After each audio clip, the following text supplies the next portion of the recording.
ጥሪት ለመቋጠር ነገን የተሻለ ለማድረግ ባህር አቋርጠው ቀያቸውን ለቀው በስደት ያሉ ኢትዮጵያውያንና ትውልደ ኢትዮጵያውያን አንድም በእውቀት ሌላም ከቋጠሩት ጥሪት ፈሰስ በማድረግ በሀገር ግንባታ የራሳቸውን ሚና ይወጣሉ።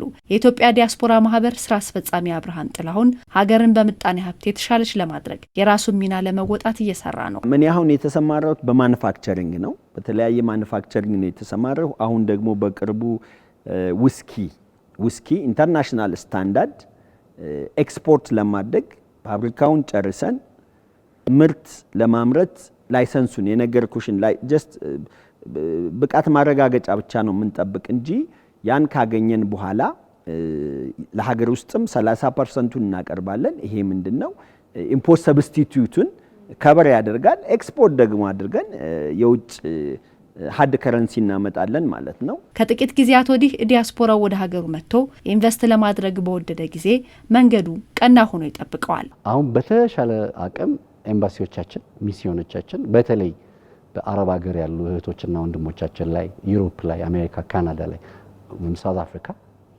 እንደምንሰማው እንደ ቢሮ እኛም ሄደን እንደተመለከትነው ሚስዮኖችና ኤምባሲዎች በውጭ ጉዳይ በኩል የተሰጣቸው ዜጋ ተኮር ፖሊሲ በመሬት ላይ ወርዷል ብዬ በድፍረት መናገር እችላለሁ። አሁን መንግስት ኢንዱስትሪያል ፓርኮችን ሼዶችን አዘጋጅቶ ማንኛውም ኢትዮጵያና ትውልደ ኢትዮጵያውያን መጥቶ ሀገሩ ላይ ኢንቨስት እንዲያደርግ ቦታዎች ተመቻችተዋል።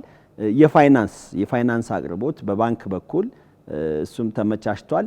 ፕላስ በፊት ይታየው የነበረው ይሄ የቢሮክራሲ በፊት ምን ነበር ስትመጪ ቀላል ነበር፣ ከመጣሽ በኋላ ግን ለመውጣት በጣም ከባድ ነበር። አሁን ግን የሚታዩ ችግሮችን ተግዳሮቶችን ማንኛውም ቢሮ ክፍት ስለሆነ ኃላፊዎችን ገብተሽ የማናገር እድል ተከፍቷል። ይሄ ቀላል ነገር አይደለም። በክፉም በደጉም መግቢያ ለሆነችው ሀገራቸው ኢትዮጵያውያንና ትውልደ ኢትዮጵያውያን አለው ማለት አሁንም ይገባቸዋል። በቀላሉ ልትወስጁ የምትችው የመሶብ ፕሮጀክትን ልታወርጁ ትችላለሽ።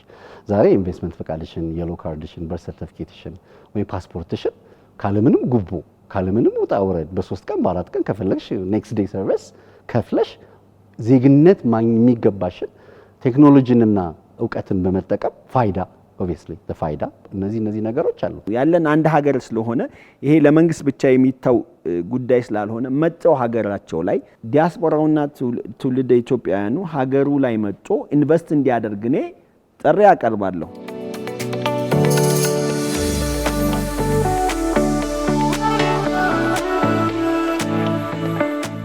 ወደ ሀገር የገባውን የውጭ ቀጥተኛ ኢንቨስትመንት ስንመለከት በዚህ ከ2013 እስከ 17 ብቻ ከ18.6 ቢሊዮን ዶላር በላይ ወደ ሀገር መግባት ተችሏል ማለት ነው። ልዩ ኢኮኖሚክ ዞን ሞር ለውጭ ባለሀብት ብቻ የተከለለ የሚመስል አይነት ቴንደንሲ የነበረው አሁን ኦልሞስት 58.5 አካባቢ የሚሆነው ስንመለከት በልዩ ኢኮኖሚክ ዞኖች ውስጥ ራሱ የሀገር ውስጥ ባለሀብቶችም በብዛት እየተሳተፉ መሆኑ አልቲሜትሊ ትስስር እየፈጠሩ በውጭና በሀገር ውስጥ ባለሀብትም ትስስር እየፈጠሩ ያሉበት መሆኑን መገንዘብ ይቻላል። ይህ የሪፎርማችን ውጤት ነው ማለት ነው።